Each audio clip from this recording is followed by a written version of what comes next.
Artificial intelligence ये एक ऐसा अजूबा है जो कि आज की डेट पर इसे हर जगह पे यूज किया जा रहा है। जैसे कि स्टूडेंट्स अपने होमवर्क कंप्लीट करने के लिए भी इसे यूज कर रहे हैं और बहुत सारे कस्टमर सर्विस सेक्टर में भी आर्टिफिशियल इंटेलिजेंस को यूज किया जा रहा है। इवन कि आज की डेट पर कुछ कंट्री अपने लॉ को भी बनाने के लिए इस आर्टिफिशियल इंटेलिजेंस को यूज कर रहे हैं। फॉर एग्जाम्पल के लिए नेदरलैंड आज की डेट पर अपने पार्लियामेंट के अंदर स्पीच टू राइट सिस्टम नाम का एक आर्टिफिशियल इंटेलिजेंस को यूज कर रहा है।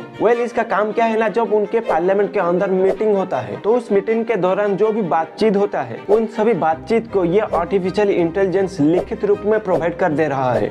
इतना भी नहीं, पार्लियामेंट के अंदर अगर मीटिंग के दौरान अगर किसी ने एक बैड लैंग्वेज को भी बोल दिया है तो ये स्पीच टू राइट नाम का आर्टिफिशियल इंटेलिजेंस उस बैड लैंग्वेज को भी करेक्शन कर देगा। और उसके बाद जापान भी अपने पार्लियामेंट के अंदर आर्टिफिशियल इंटेलिजेंस को यूज कर रहा है, लेकिन उसमें कुछ लिमिटेशन है। सिर्फ उनके पार्लियामेंट के मीटिंग के अंदर जो भी इंपोर्टेंट पॉइंट है उन्हें सिर्फ लिखित रूप में प्रोवाइड कर सकता है। और उसके बाद ब्राजील, चाइना, यूएसए आज की डेट पर ये सभी कंट्री भी आज की डेट पर अपने पार्लियामेंट के अंदर आर्टिफिशियल इंटेलिजेंस को यूज कर रहे हैं। और इतना भी नहीं, इस आर्टिफिशियल इंटेलिजेंस की दौड़ में इंडिया भी अपना कदम रख चुका है। तो आज की इस वीडियो में हम इस आर्टिफिशियल इंटेलिजेंस को अपने पार्लियामेंट में यूज को लेकर एक आम इंसान की पर्सपेक्टिव से समझने के लिए कोशिश करेंगे और ये भी जानेंगे कि पार्लियामेंट में इस आर्टिफिशियल इंटेलिजेंस को यूज करने से क्या क्या फायदा होगा और क्या क्या नुकसान होगा। तो पॉलिटिकल इशू से रिलेटेड अगर जानना चाहते हो तो इस वीडियो को एंड तक देखना, और अगर आप मेरे चैनल में नए हो तो मुझे फॉलो करना मत भूलना।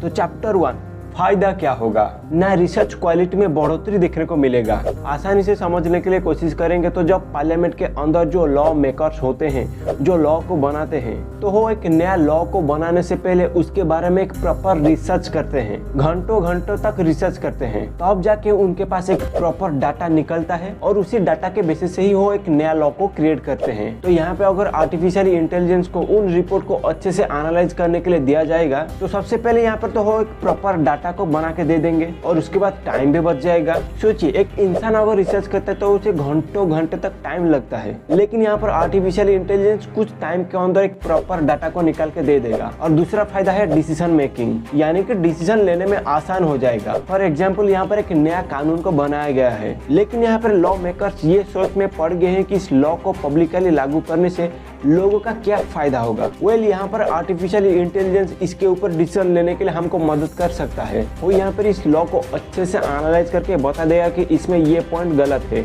और उसे सुधार किया जाए, या फिर अगर लॉ एकदम सही होता है तो वो फौरन बता देगा कि इस लॉ को पब्लिकली लागू करने से कुछ प्रॉब्लम नहीं होगा। और उसके बाद तीसरा फायदा है analysing Indian act. For example, India में जब पहली बार कोविड आया था तो इस तरीका की वायरस से लड़ने के लिए हमारे इंडिया के अंदर एक एक्ट है जिसका नाम है एपिडेमिक डिजीज एक्ट 1897। लेकिन जब कोविड आया तब ये एक्ट कुछ काम का साबित नहीं हुआ। इसी तरीका की एक्ट इंडिया के अंदर बहुत ही ज्यादा देखने को मिल जाएगा और वो भी बहुत ही पुराने हो चुके हैं। यहाँ पर 100 सालों के भी पुराने एक्ट देखने को मिल जाएगा। For example, press and registration of book act 1867 और उसके बाद पब्लिक गैम्बलिंग एक्ट 1867। ऐसे ही बहुत सारे एक्ट है जो कि काफी पुराने हो चुके हैं। आज की डेट पर उन्हें अपडेट करना बहुत ही जरूरी है। तो यहाँ पर ये आर्टिफिशियल इंटेलिजेंस इस एक्ट को अच्छे से एनालाइज करके बता सकता है कि इसमें ये पॉइंट को अपग्रेड करना चाहिए। चैप्टर 2, नुकसान क्या होगा। पहला पॉइंट है साइबर सिक्योरिटी। तो होगा क्या ना, जब हम आर्टिफिशियल इंटेलिजेंस को एक रिपोर्ट को एनालाइज करने के लिए देंगे तो सबसे पहले उस रिपोर्ट को हमको उसके अंदर ऑनलाइन के थ्रू अपलोड करना पड़ेगा। देन उसके बाद वो उस रिपोर्ट को एनालाइज करके हमको एक प्रॉपर डाटा देगा। तो यहाँ पर उस रिपोर्ट को और उस डाटा को हैक किया जा सकता है। तो हैक हो जाने के बाद यहाँ पर गवर्नमेंट की सभी सीक्रेट फाइल यहाँ पर लीक हो सकता है। दूसरा नुकसान लैक ऑफ ट्रांसपेरेंसी।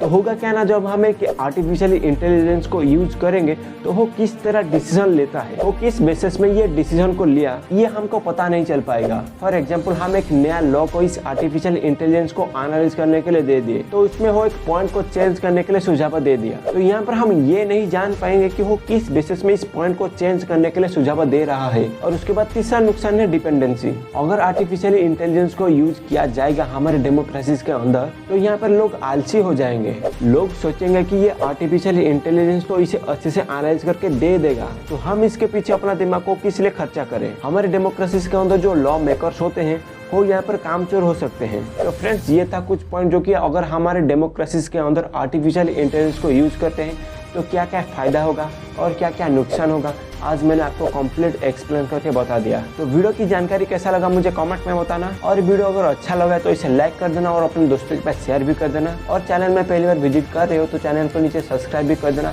ताकि आपको आगे भी ऐसे ही इन्फॉर्मेटिक्स वीडियो मिलता रहे। तो आज के लिए इतना ही, हम फिर मिलेंगे नेक्स्ट एक वीडियो में। तो तब के लिए जय हिंद, जय भारत।